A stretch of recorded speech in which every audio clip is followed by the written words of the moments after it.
conversation is over. Let's just get on with Nuke for Dummies. Now, don't forget, like I said last time, this is really, really basic. Okay, it's for dummies. It's for people that don't know Nuke. So if anyone on the chat knows Nuke, if you already know everything, yes, congratulations, you know everything. But keep in mind that a lot of people are here to watch the part that they don't know. So don't joke around with anyone. If anyone makes a silly question or if anyone makes like a really strange question, that's completely fine. Because this is why we're here. We're here to kind of talk about Nuke and how Nuke can work. And it's really for people that have no experience with Nuke. Hopefully, you've watched part 1. I hope so, because otherwise it will be very hard for you to follow part 2. So I hope that you've watched part 1. I hope so. I mean, it wouldn't make much sense if you didn't. But yeah, let's get this show on the road. So last time, we were basically, we were talking about AOVs a lot, and we were talking about what multipass compositing was, and we kind of did like this really, really simple comp. I also want to talk about channels for a bit, just to talk about how channels work, the channels workflow inside of Nuke. We talked a bit about the advantages of compositing and of comp with node compositing, because it kind of helps you to kind of do multiple versions for clients and things like that. Now, we've also discussed like different things like reformatting, so that we can scale down plates, and the way that we can match the plates with the same formatting. But now I kind of wanted to give you a bit of a rundown of how channels operate inside of Nuke, because this is really important for you to understand how to use the channels to your advantage, because there's a lot of ways of doing this. And I'm gonna open a script that I've prepared, because it will help you to go through this thing so that we can kind of talk about channels. So I'm gonna open up here, and by the way, all these classes that you're watching, these are all classes from my course. I'm just opening them up and kind of like going through them for a bit. So let's talk a little bit about channels and how this actually works. And for that, I'm going to go in a really, really basic way, okay? Because I think I need to explain why channels is important, and why, in a way, channels is the most unique thing that you have inside of Nuke, by far. I think by far. I don't think any other application in the world works with channels this way. And that is why it's so advantageous. You have so much advantages to, comp CG in terms of multipass compositing, AOVs, and things like that. I'm going to make a little timer because I want to make sure I do a break, because my legs will thank me. Okay, so we're going to do 30 minutes for now, and then we'll do a break. Okay, so here I have a black constant, then I have a red ball, and then I have a green ball and a blue ball. And why is this important? Well, this is important because obviously, as you probably noticed, most images are created by red, green, and blue. They are created that way because those are the 3 colors of the spectrum that most cameras are capturing. Remembering also that blue is normally the length of light that the human eye can see the worst, not like cats, So we see blue very badly, and then we see green better, and then we see red kind of okay. Now in video signal, red is terrible, but I'm getting ahead of myself. So what is the channels, and why is this important? Well, this is important because inside the viewer of Nuke, when you're inside here looking at something, remember we talked about that there's like shortcuts on Nuke, right? So when you're in the viewer, if you've clicked in the viewer, the last time, if you press the R button, you just see the red channel. If you press the G button, you see just the green channel. If you press the B button, you just see the blue channel. And this is really important because this is the way that you can view different colors, including the alpha channel, which is, of course, all 3, because the 3 spheres combine each other to make an alpha channel.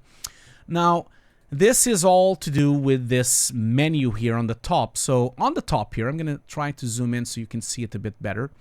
And I'm going to do this so you can see it all. So on the top here, we have RGB, RGBA. So this is a way for you to visualize something inside of Nuke. So RGB only shows just the color. There's no alpha channel if I press the A button. If I put RGBA, then I can see the alpha channel. And then, of course, I have just the alpha if I want to see just the alpha, and all the other layers that would be part of an AOV setup from CG, for example. Normally, it's RGBA. That's the default. Now, one common mistake is that sometimes by mistake, people put this to RGB, and then they can't find the alpha channel, and they get really annoyed, like, oh my God, I can't find the alpha channel. How is that possible? Well, you just need to keep in mind that sometimes, you know, even I do this mistake. So just always keep that in mind. If you don't find an alpha channel, chances are you have this set to RGB instead of RGBA. So don't forget that. Now, this is the way for you to see the full set of an image, right? So this is the entire image with red, green, and blue. On this side here, this is how you can see separate channels. So you see, I can see just a channel, but I have to press the A button to see it. So these are just visualizers, okay? Just ways of checking something. And then in here, you can actually see these are the shortcuts, which include also luminosity and matte overlay, which we're really not going to talk about today. And then, of course, LUTs for the different color space that you have currently on your monitor. So normally, I work in Rec 9, but we're not going to do Rec 9 today because I'm doing a web presentation. I'm going to keep it in sRGB. Although my monitor is calibrated for Rec 9, so maybe I'll leave it in Rec 9. But don't be confused about this because you should only change this if your monitor is actually set to that. But I don't want to confuse you too much. So these are channels, like I showed you. They have to do with the colors. And I'm going to just bring a piece of footage so that you can kind of see this in contents, you know, like with actual colors. So here's a piece of CG from, this is the raw plate. This is from, oh, I forgot to cache my thing. I didn't talk to you about how to do cache, but, you know, some stuff can't really, like, be done, you know, like, it can't really, I can't explain everything. It's too much, you know, like, it's just way too much. I can't, like, really explain everything. I try, but it is a lot of things. So keep in mind, like I said last time, there will be a few times where we will skip things, but this is a CG render of a trailer. This is the raw CG. It's a trailer I directed for Ubisoft. It's for The Crew. And this is just the car, you know, no treatment, no compositing, no comp, no glares, no flares. It's just the CG coming out of Redshift. And this is just like the car with a lot of reflections and some reds and lights. And this is the real-time version of that car. And keep in mind, again, like I usually say, all this footage and all this stuff you're watching on these live streams, they are all available on the course. So when you do my course, you get all this footage. You get the footage, you get like also plates for your show reel, you get all that stuff. But that's just like a little apart because maybe some people don't know that. So when I'm here, if I press the R channel, I can see the red channel, the green channel, or the blue channel. And so these are the different channels. And I know you're probably confused. Why am I watching them in black and white? Well, you have to see them in black and white because otherwise you won't see them. You know, if they were actually in blue or red or green, they would be so low on the spectrum that you wouldn't even notice what's going on. And so that's how you view them when you're going through the viewer here. Now, this specific render only has RGB, so there's only an alpha channel and 3 channels. Now, let me show you a different type of layer. So, for example, let me show you one that has multipass EXRs. Just going to go and get one on the side here. So, yeah, so let's just get this one here. So if I think this is the bird, right? Let me just double check. Oops, sorry. Sometimes this happens when I don't catch. Yeah, that's the bird. Okay, I'm going to use this one as an example as well. So look at this one, for example. This is, again, a piece of CG from the mill. This is from a project I supervised at the mill called Healthy Hummingbird. A long time ago. This is 2012. Still looks pretty good, though. So this is like a CG bird rendered back then in Arnold. It was Arnold version 0. It was beta. We were beta testing Arnold. And so this is like a metallic bird straight out of CG. There's no comp. There's no glare. There's nothing. And I'm just going to play it back to show you. So as you can see, the bird is flying around. It has baked motion blur. I'm going to just choose a frame that is a bit more like less blurred. Maybe one of these frames here. Yeah, so one of these frames. So if I zoom in here, you see, again, same thing. Red channel, green channel, blue channel. Now, if I go in here, now you see that there's other things here. You know, see, the crew didn't have this, but this CG has. And so this is what we called a multipass EXR. Can be done on anything. You can do it in Arnold, you can do it in Redshift, you can do it on Mental Ray. If you want to blow your brains out, you can do it in Mental Ray. Mental Ray is really painful, so I would not recommend you to do it in Mental Ray.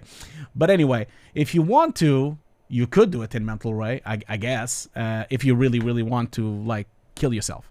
But as you can see here, we have different channels. So these channels, like I talked last time, they are on their own buffer. So it's like a buffer. This is not a layer setup, okay? Like we saw last week, these are not layers. They are not like in Photoshop where you have all these layers and then you can touch one layer and then everything else changes. No, these are separate buffers. All these channels are separate buffers and they do not connect to each other. They do not talk to each other. That's why last week I was showing you that you have to kind of comp them together and rebuild the beauty to actually be able to tweak them, you know. So as you can see here, we have the diffuse, which there's nothing there because this is such a reflective material. Specular, most of the materials are in specular because that is the majority of this bird is reflections. And then we have also emission, which there's nothing there because there's nothing emitting light.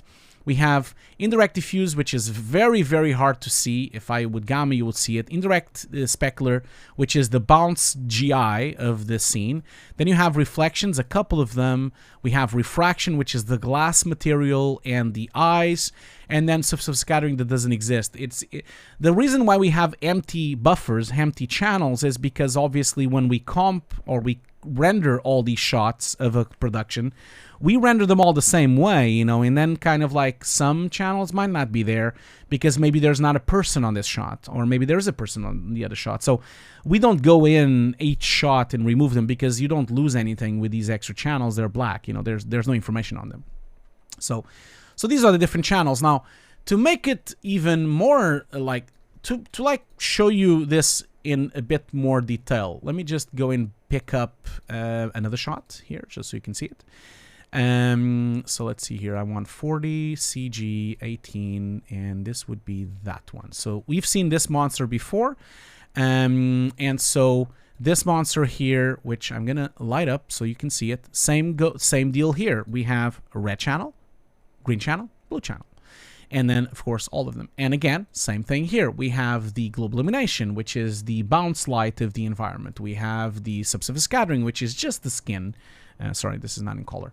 It's just in skin. Then we have the lights. We talked about this last week, so I'm not going to go through this again. And if you haven't watched it, you need to go and watch part 1 to kind of understand what's going on here. So why is this all important? You're probably thinking, like, why the hell are you talking about channels and red and green and blue? Well, it's really important because that is the most powerful part of Nuke.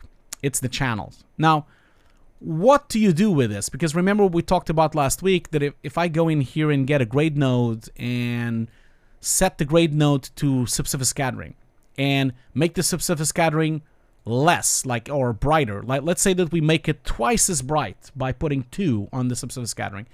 Notice how nothing has happened to our scene. But if I go to the subsurface scattering, you see that in here, if I disable and enable the grade node, you can see that it is actually brighter. Now, remember, these are buffers, right? So because they're buffers, they're separate. When I change the subsurface scattering, nothing will happen to the beauty. The beauty is a separate buffer, just a reference buffer, so that you can check how the CG artist intended for the shot to exist. So the cool thing about this is that you pick all these buffers and then you reconstruct them and have a beauty, which is what the CG artist had in mind. And always be careful with this because you shouldn't change the CG too much, you know, because the CG artist took his time to light this shot. And you, as a comp artist, are just like giving bells and whistles in the last 10%. You're not meant to go in and change all the materials because that is the CG artist's role. If you have something you want to change, you need to go back and ask him to change it. So keep that in mind, okay? I hope everyone is here listening. I hope everyone, the creepy guy, I hope everyone is following along. I hope so. I don't want to interrupt the workshop too much.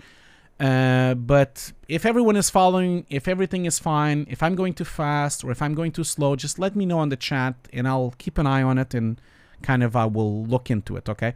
But remember that we're not taking questions right now.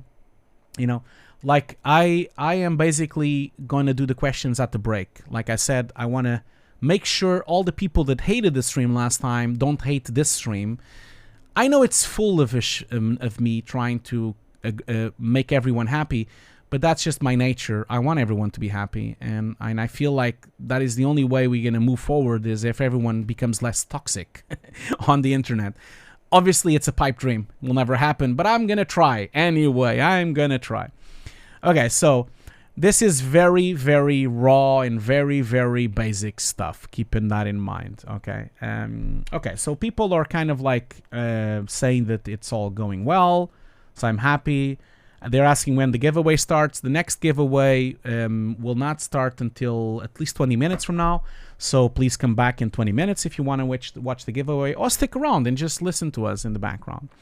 Okay, cool. Let's just go back. So why is this important, and why, you see, if I want to like tweak the subsurface scattering, I can't, because I am bound to this buffering system. So that's where channels and shuffling exists. So that's where we have those tools. So if you go in here to Nuke, there is like this menu here, which is called channel.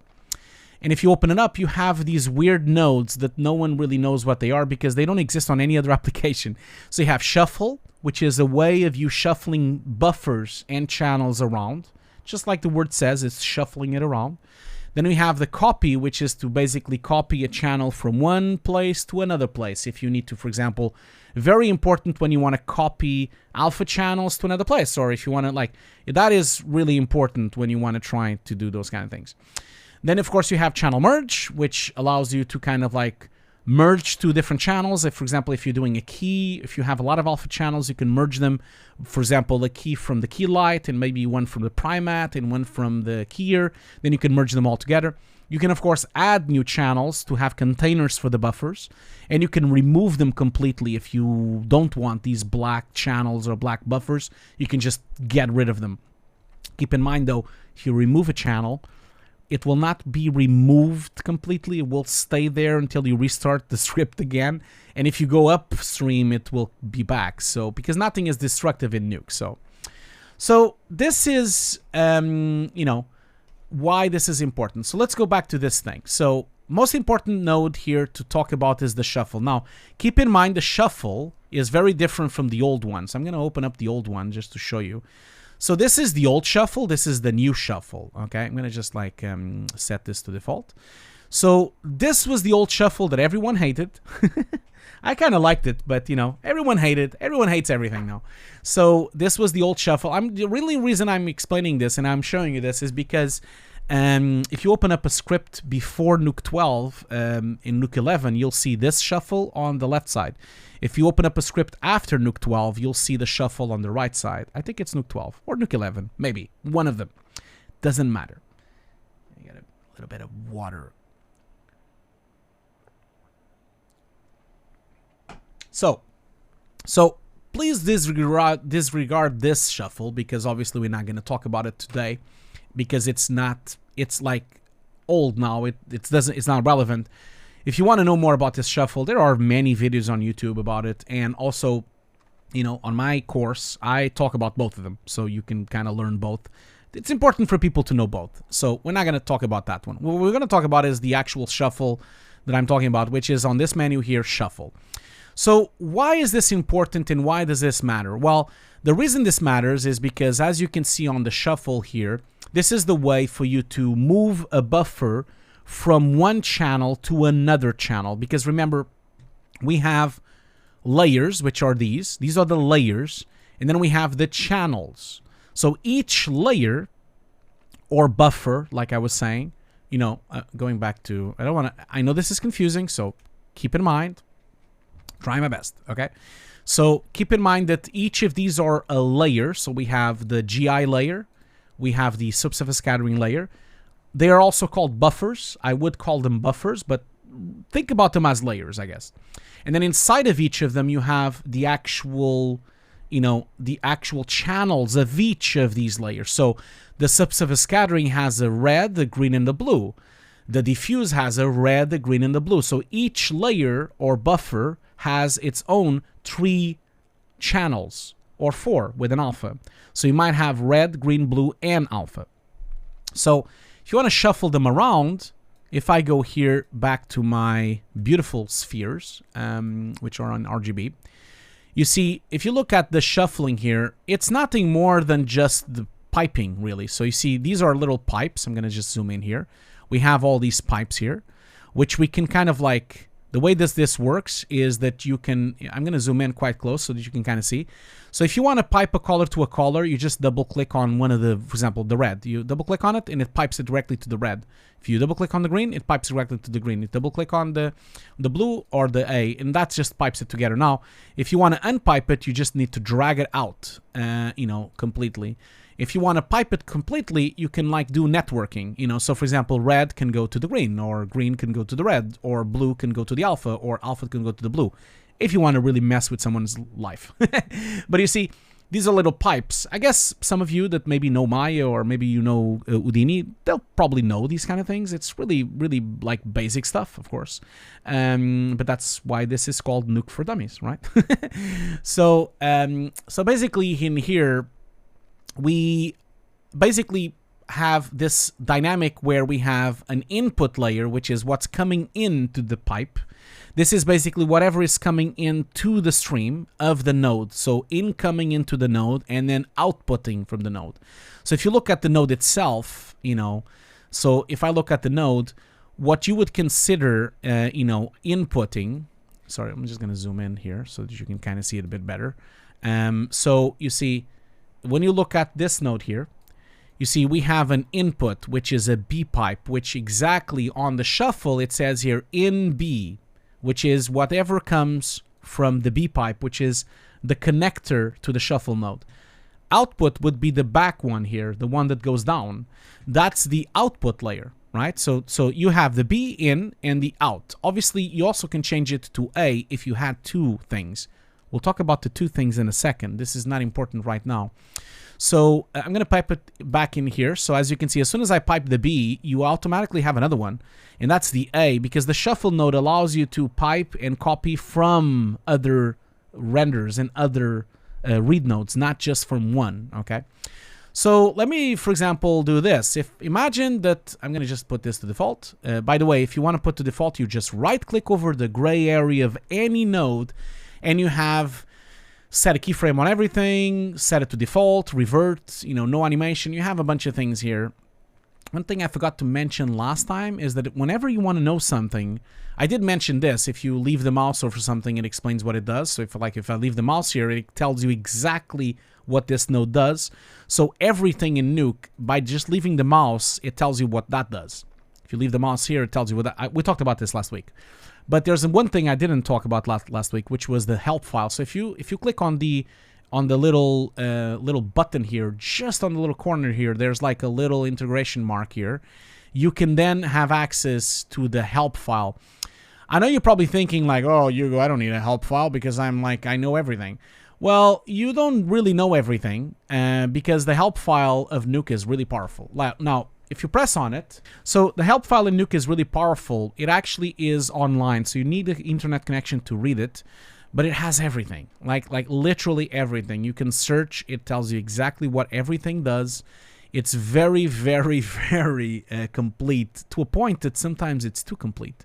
And it has everything. Like imagine if you want to know what a copy is, it tells you what a copy is. If you want to know what a shuffle copy is, it tells you what a shuffle copy.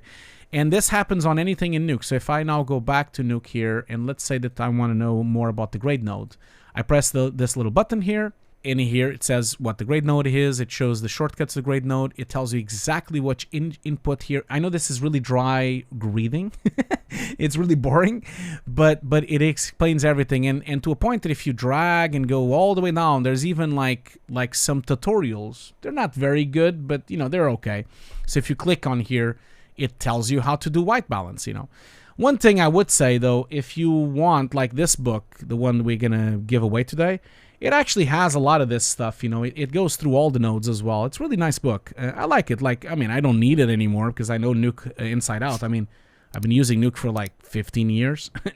Yeah, 50. Yeah, Yeah, 15 years. No, 16. I've been using Nuke for 16 years, so I kind of know everything here.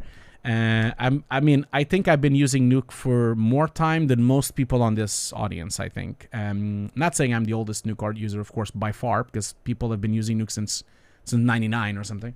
But I am one of the oldest, like, when they became part of the Foundry, anyway. So, anyway. So, just keep that in mind. So, going back here, if I want to shuffle something, let's say that I want to shuffle and I want to just have, and just put this to default. Let's say that I only want to have the red channel as my buffer to control it. So that means I want to move my red channel into my beauty, into my RGB.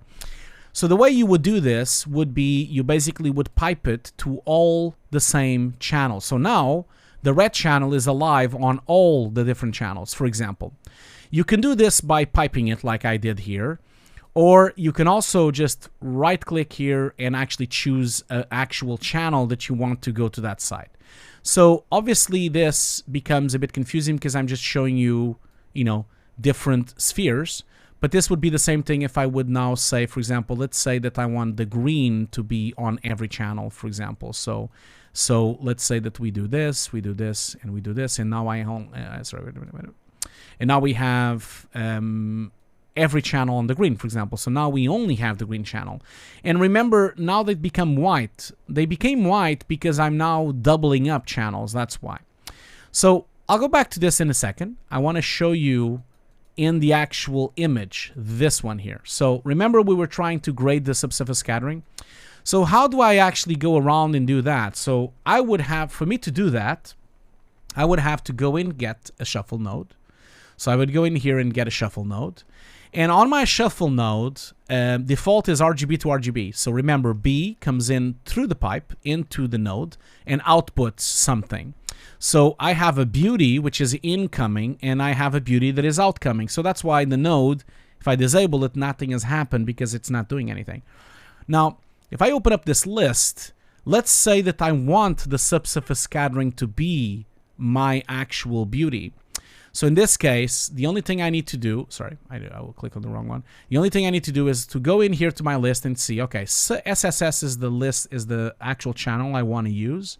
So I'm actually going to go and do that. I'm going to select this one. So I'm going to open up my list, and then I need to find that channel. So that channel would be right here on the SSS. And now, as you can see, I'm going to default this back again because it clicked on. So I'm going to select SSS, and as you can see now, I'm putting the subsurface scattering red is now going to become my RGB red. The subsurface scattering green is now going to become my RGB green. The subsurface scattering blue would now become my RGB blue. Now, there's no alpha channel on this subsurface scattering, so I don't need to care about that. So if I wanted the alpha channel to be part, I'll show you in a second. So in here, we started with a beauty, and now if I look at the result of this shuffle node, I now have the subsurface scattering on the RGB. So now I can put a grade node, and now I can tweak it.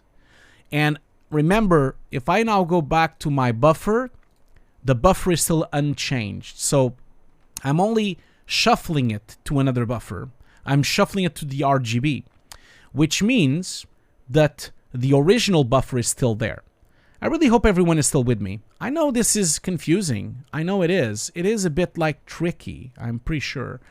You know, like, so yeah, you know, someone on the chat is saying they learned 60% of everything on the help section. Yeah, the help section is really good. I still prefer the old shuffle. I do, because I'm an old school guy, and I like the old shuffle. But you know, the new shuffle is also pretty cool.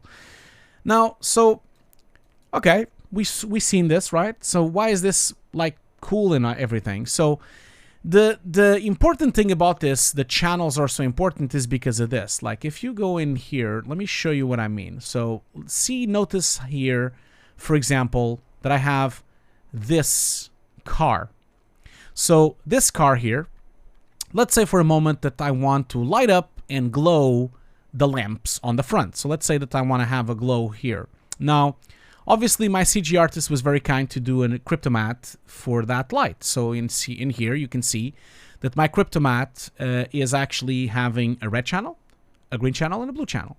And so obviously if I wanted to use this, you know, I can go in here and I can put a grade node, and I can like pump it into this image, and then on the grade node, if I want to just brighten this light, I would have to like use it as a mask. So every node in Nuke usually has a mask input.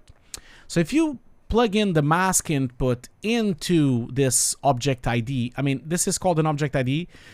Obviously these days, you guys and girls are more used to cryptomats, but obviously cryptomats or something very new. This was rendered back in the day where Redshift did not have cryptomats. That's why this is an object ID. We don't use these anymore, but it's the same concept. So in this situation, we have the green channel, which is the one I want to use, or for example, the red, for example. So in the grade node, I would have to tell him, okay, I have a mask input into the grade node. In the grade node, you can kind of see that there's a mask input here, which is ticks as an alpha.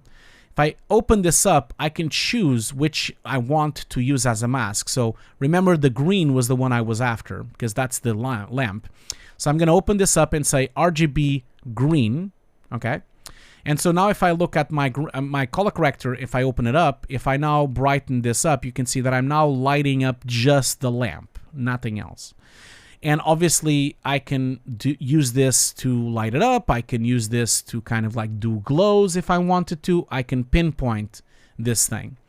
So this is kind of how we use it, a bit more traditional, like Shake used to do in Fusion even. You pipe in a mask, and so if I wanted another one, in here, I could do this. I could now say, okay, let's say that we want to light up this red thing.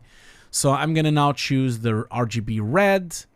I'm going to go into my red. By the way, the grade nodes, you probably want to start labeling them so you know what it is. So in the node, there's always a label. I'm going to put this saying lamp, for example, so that it says that it's a lamp, so that I know that it is. And then this one maybe is the LED, this little LED thing. So in here, for example, again, now that I have the lamp with the mask of that object ID, you can see that now I can also change the light intensity of just the LED. So this is kind of like why you kind of want to make sure you understand channels. Now, why is this important? Well, this is important because when you're compositing, a lot of times you do this. You basically have your beauty, and a lot of times you have a multi-pass EXR. In this situation, I've shuffled them all in because this was not a multi-pass EXR, but notice how if you ignored all these shuffles and you look at this, you notice how I have all my channels inside one beauty, Sorry, my timer is saying that we need to do a break. I will just wrap up what I'm talking here first. So you see, I have all my channels here. Now, the advantage of using the channels workflow in Nuke is that then on the grade nodes themselves, I can call the channels if I need for something. So that means I can call in whatever channel I want to do some kind of color correction. In this case, I have like the lamps here, which is doing color correction. Then I have the other lamps here, and then I have the bonnet, for example, here. So this one is actually affecting just the bonnet. So you can do both ways, So you can either do what I did here, which was to have them outside the pipe, and they are a read node, and then you input them into the pipe on the grade node with the mask input. Or you can do it by using the inner channels pipeline so that all the channels are always there on the viewer, and you can just call them inside the grade nodes. Now, this is a much better way of comping this version without the inputs of masks. Why is that? The reason for that is because if you have a really big script, it's going to become really tricky for you to always keep using the same mask, because then you have to copy paste the mask and go through it. And basically imagine the script was really large, and then imagine on the bottom you wanted to use the mask again. Now, if all the masks are on the same stream, then you can keep reusing them and you're using them. We've talked about the channels briefly. Obviously, understand that there's a lot more than this, But to wrap up the channels, really, because we talked about the shuffling and we talked about how this operates. Let me just show you this actually in action, so that you can kind of like understand why do we even do this, and why would we even spend so much time developing this, And for that, I'm going to open up another script, and this will be this one here, so that I can kind of show you what I mean. So I've showed you this script before, but the reason why we did this shuffling thing is, for example, I'll show a different one this time, so we can kind of like do this one here. So let's see here. So this is mental ray, redshift, robust V-ray, AOVs. Yeah. So for example, this shot. This is raw CG. This is from Arnold, for example. I'm just gonna like scrub a bit more to the front. This is untreated. There's no compositing. There's no flares. There's nothing here. So keep in mind that this, of course, doesn't look very good, but that's because it's not comped yet. It will be composite and will have, it doesn't have hair and everything. So it's just like straight out of the CG. So this is from a cinematic I worked a long time ago. So you see, the reason why we have all these shuffles is because you see here, we're shuffling every single pass one by one. And this is what we typically, and we talked about this many times on my streams, both on Twitch and both on YouTube. And as you can see here, like we kind of have this method where we shuffle each of the layers, like I did there on that shuffle example, where we shuffle each of the AOVs, each of the layers, each of the buffers into their respective RGBs, and then we basically rebuild them back again so that we can control them. So you see, in here we have just the diffuse, for example. Here we have just the specular. Here we have just the direct specular. Here we have just the indirect diffuse, the indirect diffuse, and the refraction, and the reflection, and the subsurface scattering, and then the secondary subsurface scattering. So you see, as I merge it, you start by rebuilding layer by layer, by layer, by layer, by layer, by layer, by layer, until you get the resulting beauty. Now, the cool thing about this is that now, because you've done all of this, I can do things like this. I can now tweak on a buffer level by removing one of the passes without really filtering anything else. So, for example, in here, I'm basically mixing in and out just the skin, for example. Or if I wanted to, I could, for example, go in here to my specular, for example, and I could have like just mixed in or mixed out the specular. So if you look at in here close to his nose, you can kind of see that I can kind of tweak how much the reflectivity of the specular is. And not to mention, I can even make really, really weird changes. I could like colorize that specular if I wanted to by putting a gamma node here. For example, here, and let's say that, for example, I want that specular to be, bluer, or I want that specular to be redder. So, for example, that's like a bluer. Imagine that there's like something that we need to composite in here that is a blue tint. So that means I can kind of like grade my specular to be blue. So that's kind of like why we are shuffling. And I'm sure I'm confusing everyone, and I'm sure, I hope not. I hope I'm not confusing everyone. But yeah. Just to keep in mind, and obviously I have a lot of examples here for the same thing. Like we discussed really briefly about this one last week, which was this one here, where we again shuffled everything. We have like just the raw GI, we have just the diffuse, we have just the raw light, we have just the raw reflection, we have just the reflection filter, just the subsurface scattering, just the specular, and all of them are all here one by one, so that you can start by multiplying one and then you plus the other. We're not going to do this now, how to build it up, but just so you know, this is how it works. And then you kind of start merging one by one by one so that you have a match to the beauty. Once you have the match to the beauty, and that's why you need the shuffles, then you can kind of like tweak each layer and do that. Obviously, this is the hardcore way of doing it, by you shuffling every single thing. There's other ways of doing this, which is, for example, here, like you could also minus stuff. So I'll give an example. The same way you can plus something, you can also minus it with a merge node. I know I'm getting ahead of myself, and don't worry, I will go back a bit. We'll then do we'll go backwards a bit as well. Don't worry, it won't be this complicated. But once we are, what are you drinking? I'm drinking Coke. So once you have this is a beauty from Redshift. Someone on the chat was asking about Redshift. So this is a beauty from Redshift, which you have all the AOVs for it. They're all separated though. So this is, for example, the scattering, just the skin. So the same way you can plus something, and the way you merge AOVs, the way you merge layers is by plussing, by using a plus operation, which is a merge operation that is adding pixels, not just. I'll go through the merge node in a minute. So once you do that, the same way you have this, you can minus something. So for example, in here, I've removed the skin. You know, I started with that, remove the skin, and then I can plus back the skin again. You know, so there's also that way of compositing. You can either comp by rebuilding completely the AOV system, rebuilding all the shaders, or you can comp in this more fast way, which is where you basically remove one pass and put it back. Remove one pass and put it back. That's also an alternative for you to work. The advantage of this is that in here, for example, you can, for example, change something. Imagine that you put her green. If you really want to, you shouldn't, because you should go back to CG to do that. But you see now, I started with her, and now she has green skin.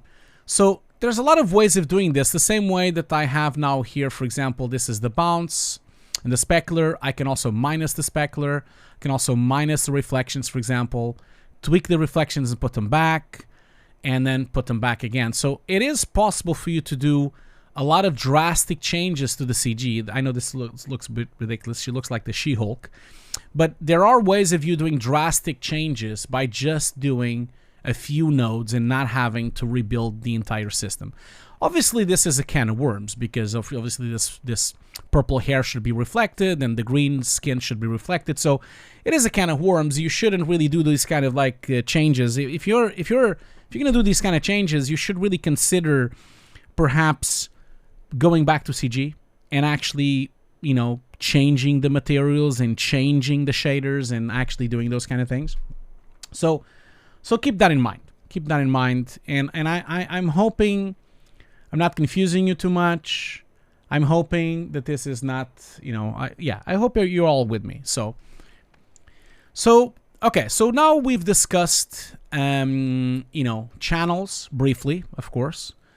And so now we've also discussed that we merge the channels with a plus operation. Now let's go back to our original comp so that I can kind of talk about a bit more things about to comp that shot, because I still also want to talk about pre-multiplication, for example. So, but before I do pre-multiplication, I want to go back a bit to the basics again and just show you really, really quickly, you know, how to render something out, because we haven't done that yet. Because, you know, so far we've discussed how to do certain things, but this is a Nuke for Dummies tutorial, and I just want to make sure everyone kind of at least understands how to save something and render something. So I'm going to go back to the monster that we were comping, which was the one on the front, I believe. It was this one. I'm just going to open up. I'm going to save this.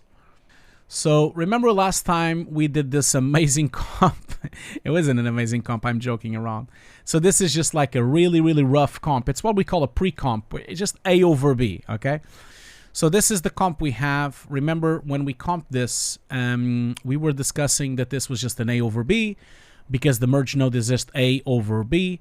And remember that we had, you know, and obviously when you comp, you don't usually comp this way. Normally, one thing, because this was just me showing you, normally what you do is you keep the background as it is on the background, and then you pipe something. Normally, I mean, you don't have to do this, you know, but when you're like merging several layers together, you know, like this, you kind of want to get used to this kind of methodology where you have your background, which is the main pipe of your script, and then anything that comes in on the front goes from the left, like the right side.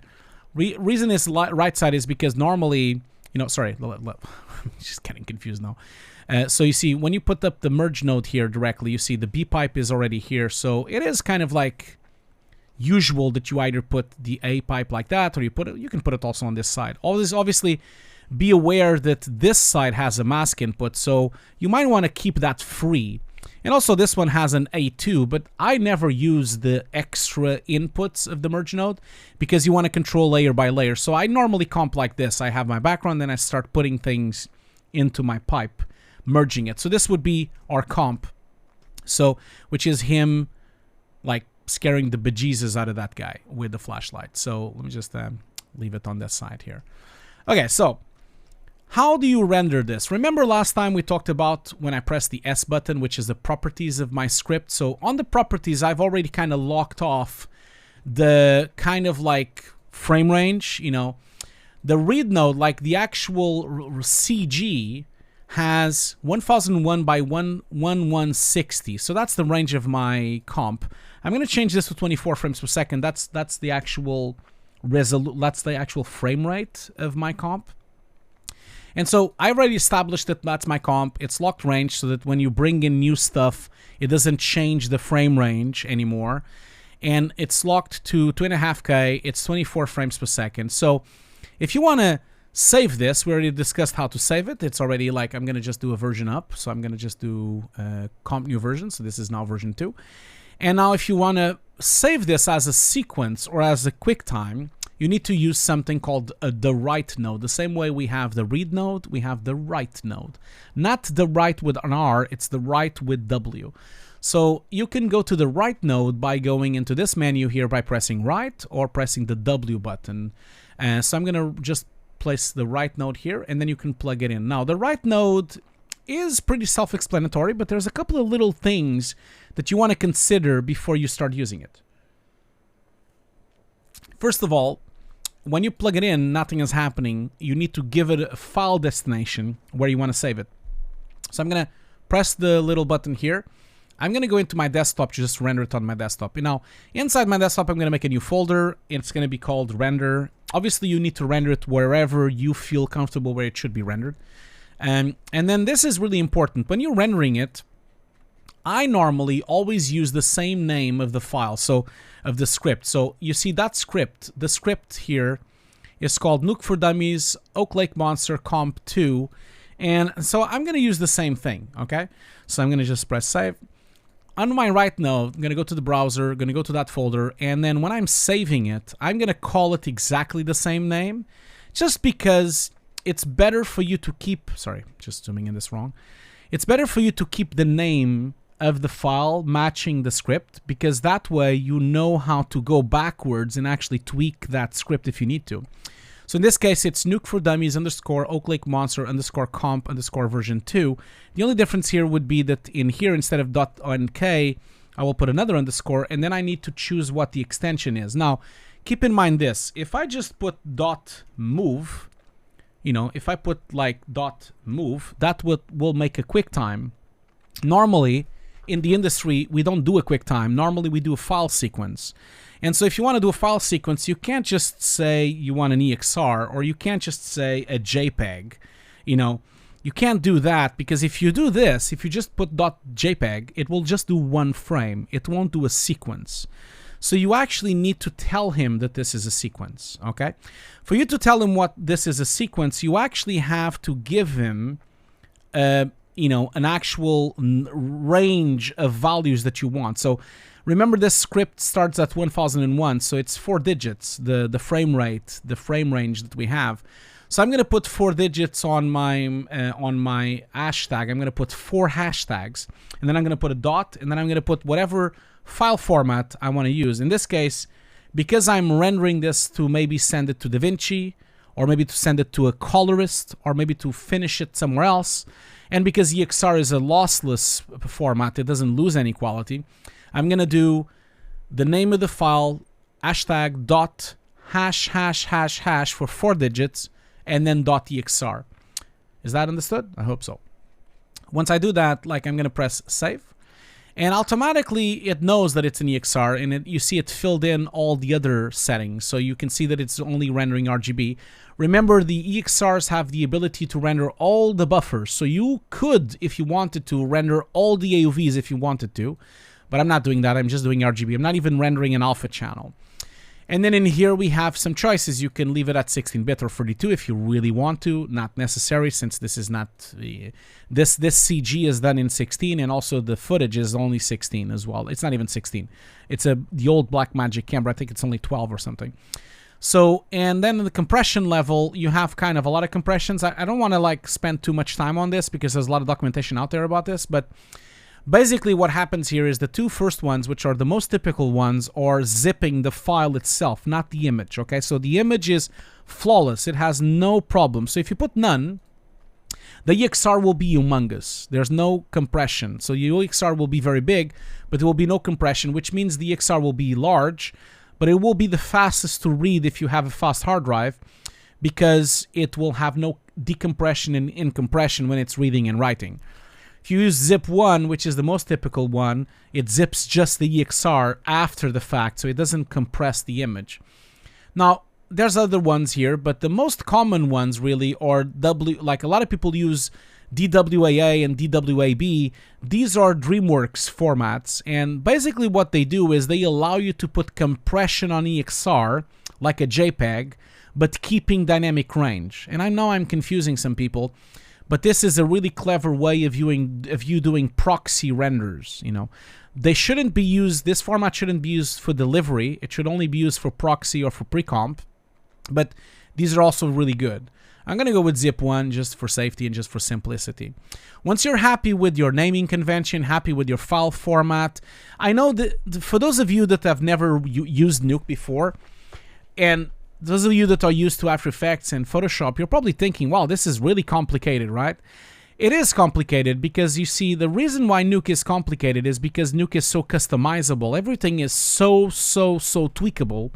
You know, I can tweak the zip compression. I can tweak the data type. I can tweak the file. Everything is so granular, and that's why it becomes confusing. But it's really powerful because you need that granularity.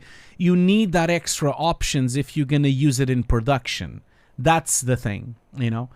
A lot of options, right? And I know it's... And there's other options we haven't even talked about.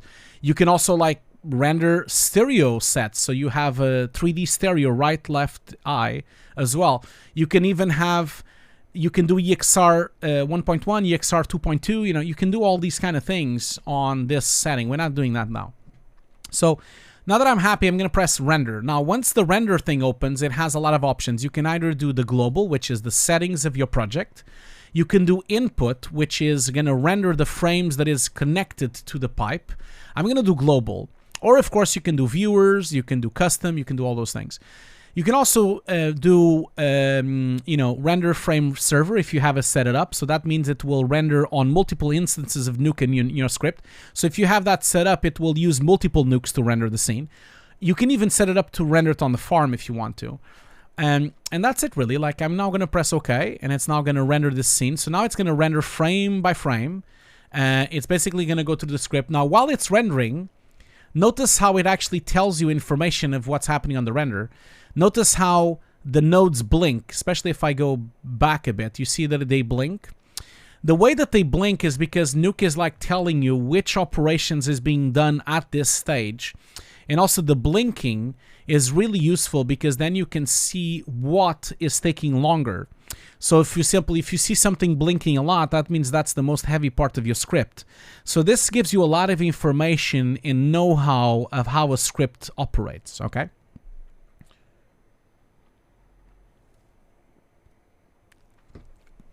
No, it's okay, Sajal. It's not that you were a bad moderator. It's just that I didn't tell you. It's not your fault. It's my fault. It's always my fault, okay? It's always my fault. Some people are asking that they can't use PayPal. Don't worry. If you can't use PayPal, contact me. We'll figure out some other way, okay? I don't want anyone to not be able to buy the course if they can't. So just contact me. I'll figure out some other way. So now this is rendering. And as you can see, it's rendering frame by frame. Now, the advantage of rendering frame by frame as well, for those of you that are Nuke newbies, you know, Nuke dummies, I guess. I'm sorry, I don't want to, like, offend anyone. The advantage of doing frame by frame is because, and that's why you never do a sequence, right? So, because if this crashes, you then can just resume where you left off, you know? So, if imagine the computer crashes, you know, and oh my God, it crashed. I can now just open up this thing and go to my read, and I can see, okay, it rendered all the way to 1084. So I can now go back and start on 85. So let's do 84 because maybe it didn't finish that frame. And now I can render just from that frame on. So that is the advantage of rendering, frame by frame. And that's why production, visual effects, companies always do frame by frame. You only do the sequences once you have the long render done. Because you see, this is taking a few minutes. Obviously, if you do a really complex script, it might take an hour to render. It might take 2 hours to render. It might even take 5 hours to render. It doesn't know. It doesn't, because this is a 4K comp, like 2.5K comp. So it might take a long time to render. So you want to make sure you leave it rendering. All the sequences are being done. And then when it's done, that's the time you're actually going to be able to do it, like as a sequence, as a QuickTime, which I will do after this. I know this is really like Nuke 101, but these kind of things is why you're here. This is Nuke for Dummies, So, okay, so Nuke Bees, I guess. Nuke Bees. I like that. Nuke Bees. That's actually quite cool. Okay, this is taking forever, as you see. This is the funny part of it, isn't it? Because Nuke is really not very good with multipass. I'm going to show you. So this is rendering now, right? So if I go back to my computer here, notice how my computer is using my 56 cores or being used by 16%. So that means Nuke is only using about 20% of my 56 cores. Nuke is not very good with multi-threading. It's really bad with multi-threading because the problem with this is that a lot of nodes in Nuke or not multi-threaded. A lot of nodes are actually single-threaded because they're old. So keep that in mind. Okay, now this is done. I'm going to open up a read node and I'm going to bring in the comp that we just rendered. So now this is the render itself of the thing that we just did. And so let's just reload here. Okay, cool. Okay, cool. So why is it not... Sorry. Okay, that's fine. Okay, cool. So now I can now play back. So this is my final comp. This is not final comp, my first comp. This is the A/B composite that I just did. So this now lives on your hard drive as a file sequence, as an EXR. The advantage of an EXR is that in EXR, when you render it, it still retains all the dynamic range. So if I lower, you see, it still has all the dynamic range of my image. And that's the advantage of having EXRs, You see, if you look at the actual highlights of this monster, you see that it still has dynamic range. Now, there's no dynamic range on the lamp. That's because the camera can't take more, so the camera is actually limited by the sensor of the camera. So when you comp these two things, you notice that the fires, or actually, the fires also don't have a lot of dynamic range. You see, they have a little bit, but not much. So in reality, when you comp this, you should also clamp these values so that they match with the lights. But we're getting ahead of ourselves. I was just showing you how to render. So now that I have a sequence, and I'm gonna go to my desktop to show you that sequence. Let me just open this up here. So if I go to my desktop here, I have a render, and you see these are the frames. These are the EXRs, which are zip 1, and as you can see, they're quite big, 16 megs, because they're just zip 1. You could have made them much smaller, if you wanted a proxy version. So if you don't need high quality, and if you don't mind to have a bit of a low quality, you could put DWAA or DWAB, and then, which would be a 45% compression here. So for example, if I re-render this now with the same exact sequence, we're getting ahead of ourselves, but I'm just going to render a few frames just to show you. I'm going to now stop and go back to my viewer. You see how the DreamWorks compression format is only 4 megs each frame, and the zip one is 617. So you see, it's much smaller when you use DreamWorks compression, and you still retain the dynamic range. The only disadvantage is that on certain moments, you'll have compression on the image itself. So you might have some artifacts in some places. It's really clean, though. It's really good. So I would recommend you to use DreamWorks compression the whole time while you're working, like doing EXRs, and then at the end, you just do a zip 1 EXR. Okay, so now that I've done that, I'm going to do a sequence. So now what would happen is you can either take this EXR to DaVinci. That would be the best choice, especially because DaVinci is free. So you can just download DaVinci and take it there. Or you can take it to Nuke Studio if you prefer to. Or you can render it just in Nuke as well. Like, I know a lot of you use Windows, so you can't do a QuickTime. But I can do a QuickTime on my Nuke because I have a Mac. So what would happen here would be, again, I'm going to use the same exact name again, and I'm going to go in here and render it on the same folder as well. But this time, instead of having the hashtags, I'm going to just put dot move. My timer is already blinking here because half an hour is gone, but I'll finish something first. So, and as you can see now, this automatically made a QuickTime. Obviously, it's making a ProRes. I know in Windows you can't really do ProRes easily. I can because I have a Mac. But in this case, I'm going to choose to leave everything default for now, because obviously if you were delivering for broadcast, you would have probably delivered in Rec 09, not in Gamma 2.2. You would have probably changed this, but this depends on the delivery you're doing. You can also do a ProRes of whatever type of flavor you want. You could do 444 XQ 12-bit if you want to. And yeah, and then just choose the color space you prefer. I'm going to leave it in default. Once this is done, I can now press render, do global, and then it should be much faster to do the QuickTime because the processing of the frames has been done. So it's actually really rendering really quickly in terms of just rendering the sequence. I'm going to take a break, don't worry. I am doing a break just now because my timer just went off. So we're going to do another break. But I was just wrapping this up so we don't interrupt it. So if I now go to my Finder, you'll see that there's now a QuickTime here. And this is a ProRes QuickTime, which has the shot that we just created. So obviously, remember, this is not the final comp. I haven't done anything to this comp yet. You know, we haven't really tweaked anything. This is just like A over B with a bit of defocus. It's not really perfect. Notice how there's a frame that is broken. That's because I stopped the render and of course that frame is broken. So I would have had to do that frame again. And you see, this is the advantage. You see, this is the advantage of doing sequences, even in After Effects. You see, I can now pinpoint and notice where that frame is. Okay, so let's just find out. So that frame is probably here. Well, where is it? I think it's in the beginning. Yeah, it's in the beginning. Let's just do the XRs here, and then there you go. That's the frame. So that's frame 1008. So I'm gonna just go in here to my render and just render just that frame. You know, 1008. Render just that frame. That frame is now rendered. I'm now gonna look into the read node and reload the read node. You see it's still broken. I'm gonna reload it. Now it's perfect. And now I'm just going to go in here and render it again. So I'm gonna just render global, render the QuickTime again. I'll probably want to close the QuickTime because I have it open here, so I probably want to close it.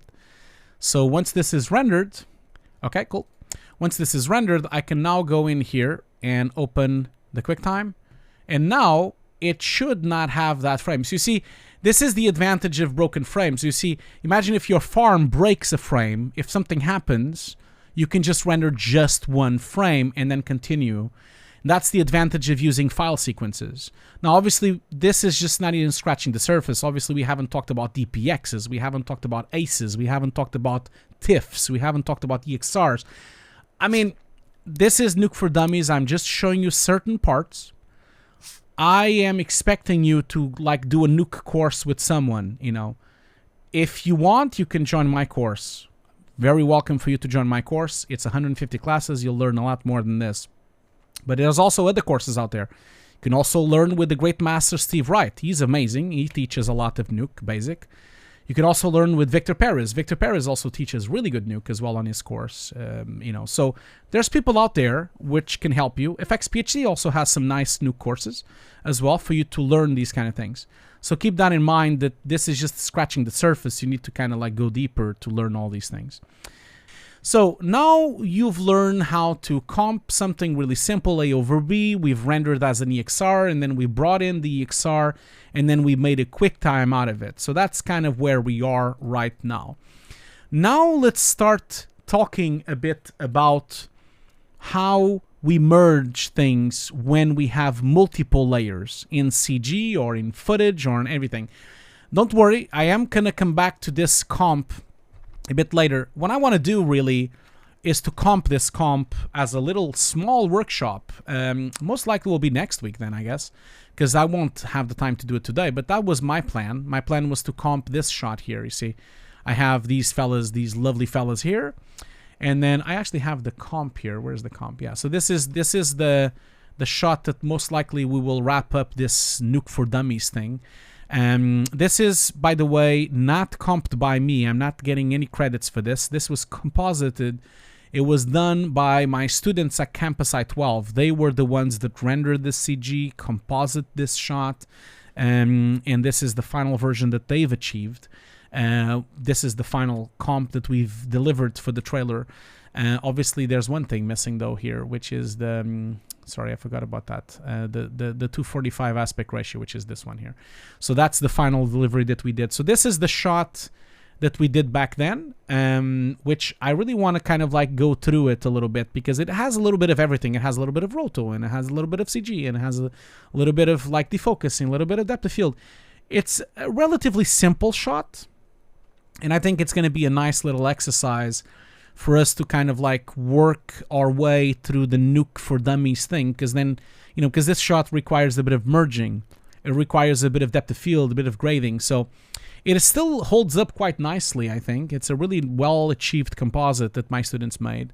It was delivered in 2.5K back then, and I love this little detail that we have, like when the monster is here, like there's like a little breath of like vapor coming out of his mouth. It's a really nice touch. This was Vapor by Action VFX, by the way. So it's pretty cool, actually. I like this a lot. I think this is quite well achieved. And there's some nice rotoscoping happening here as well from my students. So I like this. Although this is a bit old, you know, this is like from 2016, so it's like already 5 years old. But this was V-Ray back then. It's not Aces, unfortunately, but I think it still holds up. I mean, it flickers a little bit, but that's because, you know, the school server couldn't really render this well, you know. So, yeah. Cool. Okay, so we'll go back to this. Okay, so that's my plan. Okay, so you guys know now I'm putting all the cards out.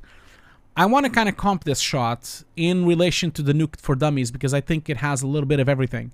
And I think it will be like the best shot I think I have to kind of show you different things, you know, because we have the original plate, and I also have some rotoscopes.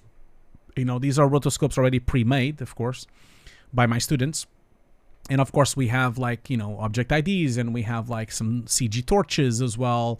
And we have some of the depth of field, and we have all the AOVs as well. And it's a very typical shot, you know, like it's a shot that has a little bit of everything, you know, a little bit of everything that you need, because then you need to kind of do all sorts of things to this shot, you know, like when you start looking at this, like imagine if you do a laundry list of what you're going to do. You need to, of course, like match the black levels. You need to match the depth of field. You need to match the edges. You need to rotoscope and put the shadow in front. You need to like match the lighting of the environment. You need to regrain the CG. You need to merge it correctly with all the AOVs. Like there's a lot of things that need to be done here for this to kind of work, you know. And so obviously we're not going to do the whole thing on the stream because that's too much, because this shot took like days and days to be done. But we're going to like cover little bits of it, and so that you can kind of like get around it. And I think at the end, it probably will be beneficial if I give away like one frame from this shot. You know, if I give everyone one frame, they at least can comp it themselves by taking over the stream, because I'm going to edit the version of the stream where you just have the compositing, and then you can probably follow along and try to comp this up. I think that would be a good way to do it. So,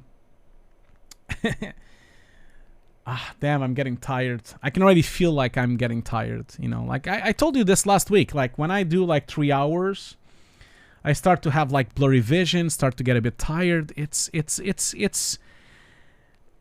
everyone here needs to be careful with their health, okay? Just be careful with your health, because I didn't. I worked too much. I stressed too much. I worked too many hours. I worked too many long hours. And now I'm paying the consequence. I'm paying for that now. I'm paying for all the late nights and all the stuff I thought I could do when I was 20. So please rest up, fellas, because I didn't sleep as much as I should have when I was younger. I now have these things. I have headaches, I have blurry vision, I have sciatica back problems, I have all sorts of problems that really prevent me to stay more than like 3 hours doing a stream. I'm really struggle with these things. I started really like struggle. Yeah, the flame on the middle is CG. Yeah, just the one on the middle, not full CG. It's like a mixture of CG with other things as well. So it's not just CG, but yeah. But I will share one frame. Okay, so let me just show you really quickly here, just the merging, because I want to kind of show you one thing in regards to how we merge things, because that's kind of a bit complicated. Okay, Nuke crashed, I think. Oh, come on, man. Well, wouldn't be a Nuke stream without a crash, right? I do have the circle, a wheel of death. Look at that. That's what I have right now. I think it's nice lighting that I have now on my studio because of this. Look at that. That's a pretty cool disco lighting thing. Yeah, guys, I think this crashed. I believe this crashed. Let me just kill this. If anyone of the Foundry is listening, sorry. But hey, you know what you do when it crashes? You just open it again. That's what you do. Like, as soon as something crashes, you just open it again. Because that is that easy, you know? Reason I wanted to show you this is because the merging node, we talked briefly about merge nodes, but we didn't really go very deep into it, because if we're going to comp all of this thing, we kind of have to go a little bit more in detail about it. So merge nodes, just like I said, we have multiple ones. You know, we have whenever you open up a merge node, you see a merge node which merges two layers, which is really important for visual effects.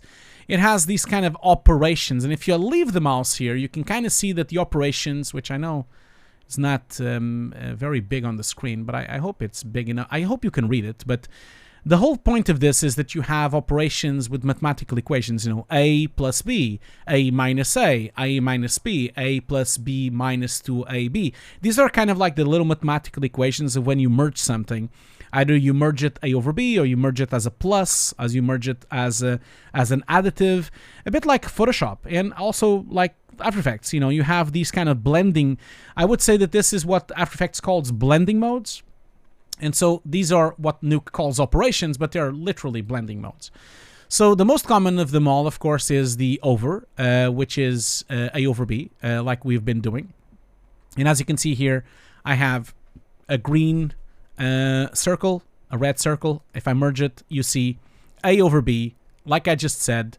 B is the background, A is the foreground. So you see the red is on the background, the green is on the foreground. It's A over B, okay? So next operation that would be very used in CG would be a plus. A plus is when you add something to another thing. So that would be an additive operation. So in this case, we have the same red sphere, the same green sphere. When we add them as a plus, you plus the pixels together. This is very important for CG and AOVs. You plus them. That means a value of 1 plus a value of 1 is 2. And that's why red plus green gives you yellow, because you're basically plussing one value of color with the other value of color, and then you get the plus, the addition of both of them, okay? Then we have screen, which, you know, we have your red background, your green background, and we merge it as a screen. It looks exactly like the plus. But the difference is that it does exactly the same operation as a plus, as an additive. The difference is that any value that is overexposed gets cut. So that means that screen operations are great for when you want to merge something but not contribute to the brighter of that image, okay?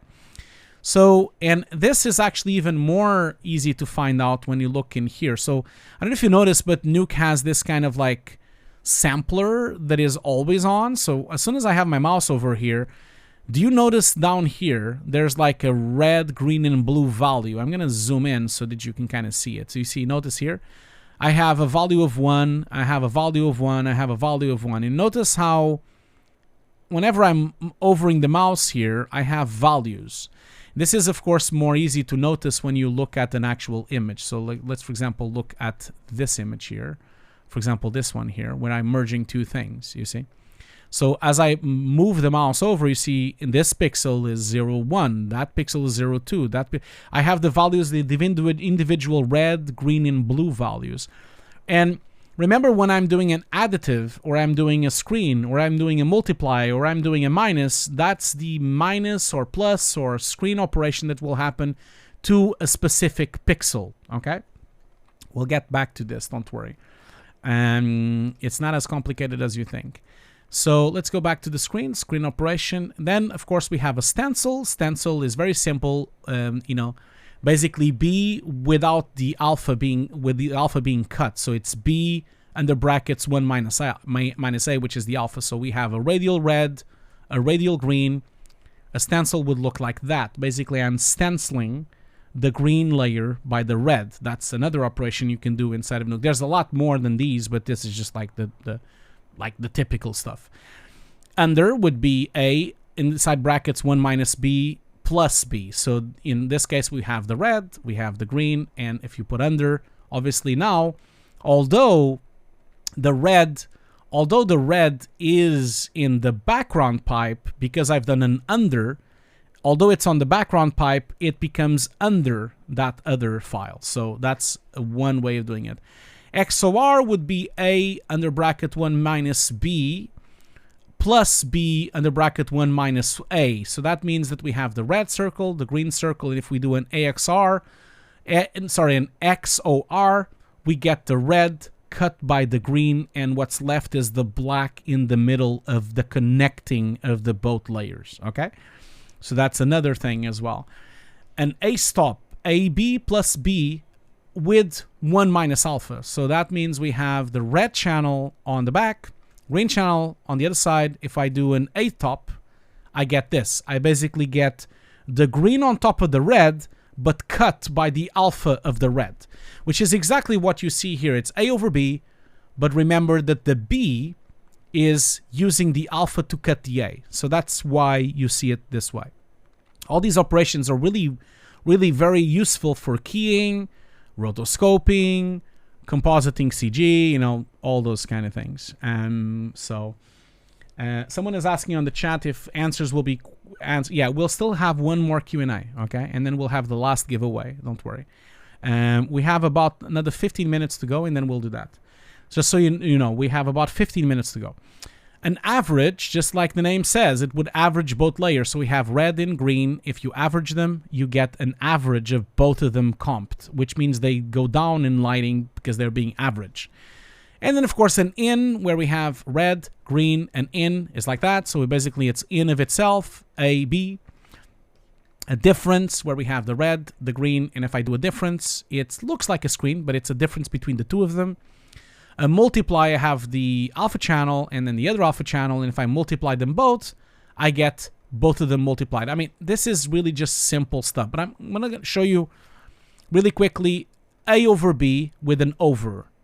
In practical terms, if we have this piece of CG, which is from the mill, which is a background, then we have this piece of CG, which is the foreground. If we do A over B, we get this. We basically get the background with the foreground merged A over B. That would be what A over B is.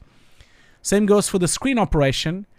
The plus operation. In this situation, the plus operation is a great way for you to have, for example, some scratches and then maybe some drops of water, and if you plus them together, you get the scratches and the pluses, and the water merged together with the plus operation because you're adding pixels that are speed transparent to each other.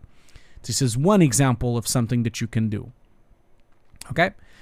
Now, let's look at, for example, merging with the screen operation. So again, here we have a CG seat. We have a CG character. It's from a trailer I directed a couple of years ago for Fire.Smoke. And we have the CG seat, the CG foreground, and we merge it together. And as you can see, I'm merging A over B. And then if I have the visor, which is, if I put this to the end here, which is at the beginning of the shot here, I think. Sorry, That's just the visor because the client wanted some footage to be merged on the visor. So if we have this, which is the visor should have some footage, we use a merge operation with a screen operation.